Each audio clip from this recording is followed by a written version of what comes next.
such a pleasure to have you here. Thanks. Nice to be here. It's a beautiful space. It's awesome. Like amazing sprung floor, sweet bars, sweet aerial stuff. Yeah, it's really nice and warm, which is important in Montreal.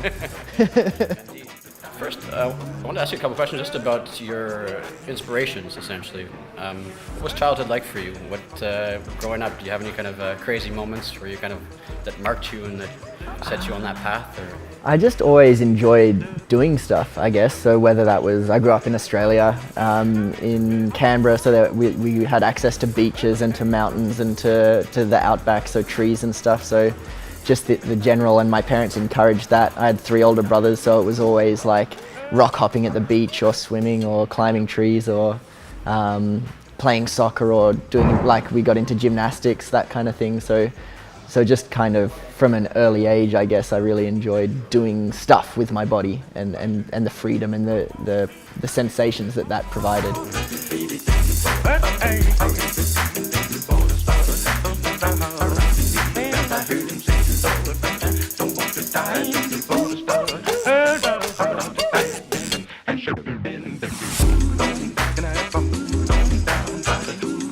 I remember my friend for my 8th birthday or something, instead of giving me a present, he taught me how to do a back salt and a Barani on my trampoline in the backyard, and I was like, yeah, that's heaps better than than something else.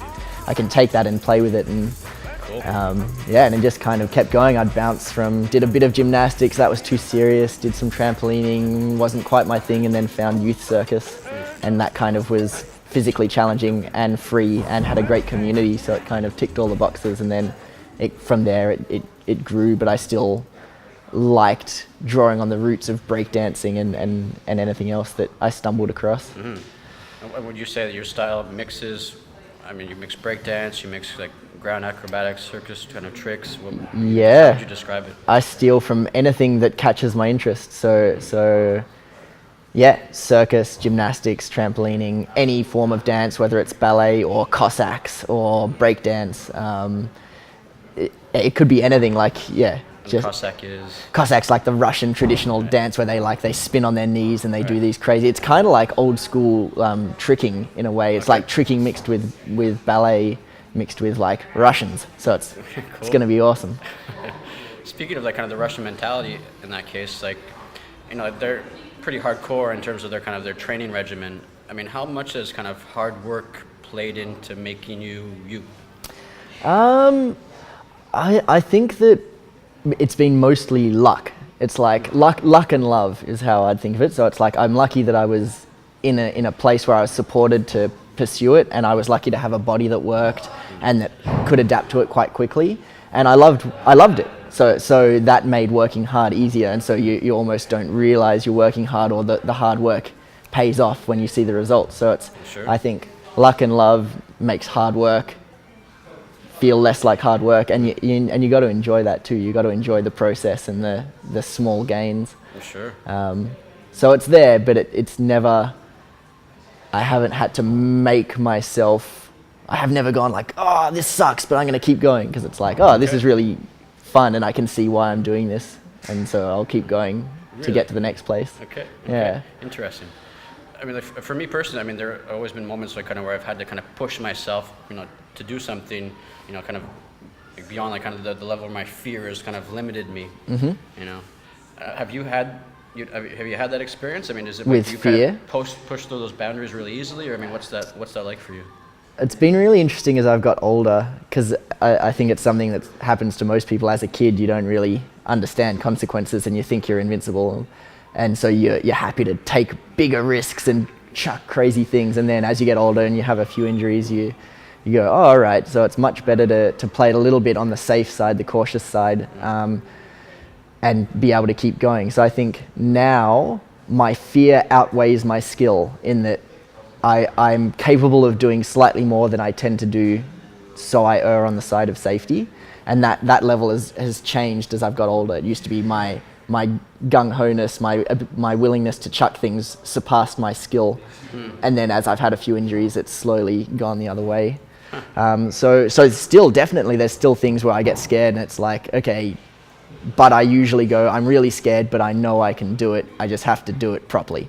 Right. How much does that kind of, you talked about small increments. I mean, what's like the small increments for you? Like, how do you do you break down a movement kind of systematically? How do you learn like a new trick, say?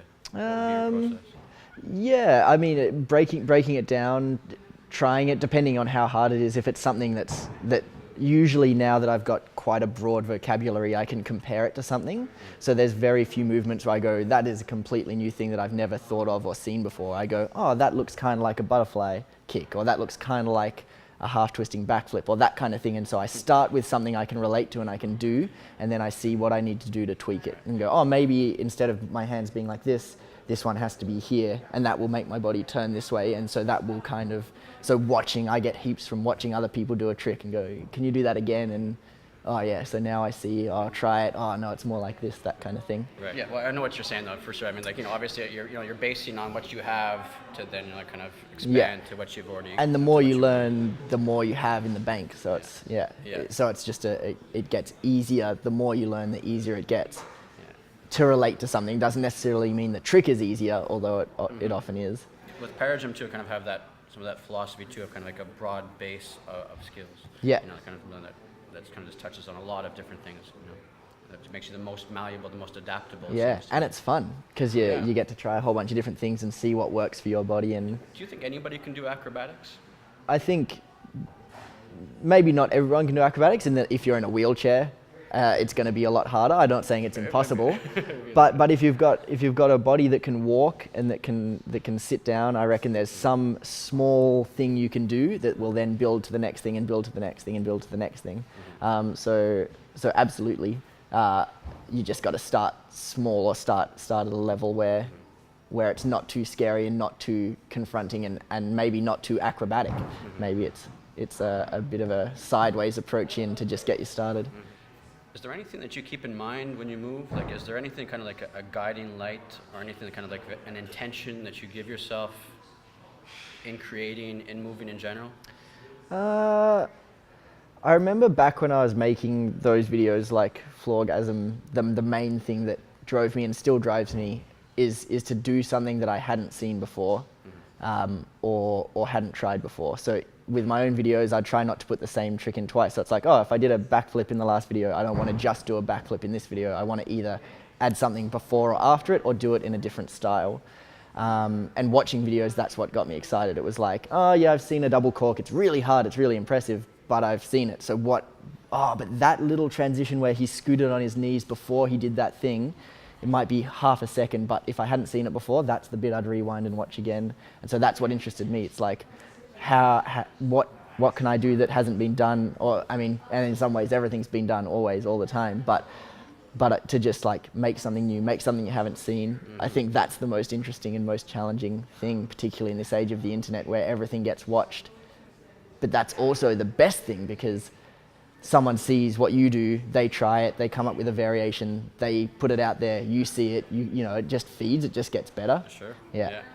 So it's really kind of impressive, I find, like in the past few years, I don't know, maybe how much the level has kind of been pushed back as to like where we see kind of human potential actually, where its limits actually are. Yeah. And it turns out to be kind of almost those limits don't even seem to exist anymore. It seems like kind of, we don't even know how far we can almost push the human body, the kind of trickers just keep pushing it back and back, it's quite astonishing. It's super cool, and yet I still find that I'll stumble across a black and white video of some Russians doing it 60 years ago that's better than yeah.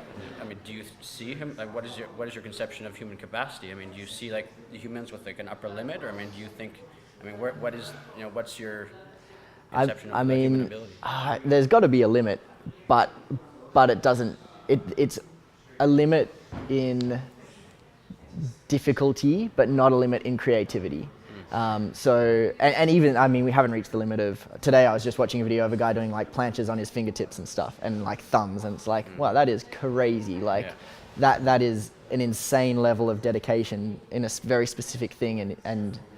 But there will reach a limit where, yes, maybe like once you've done it on 2 pinkies, you kind of run out of fingers. Nice.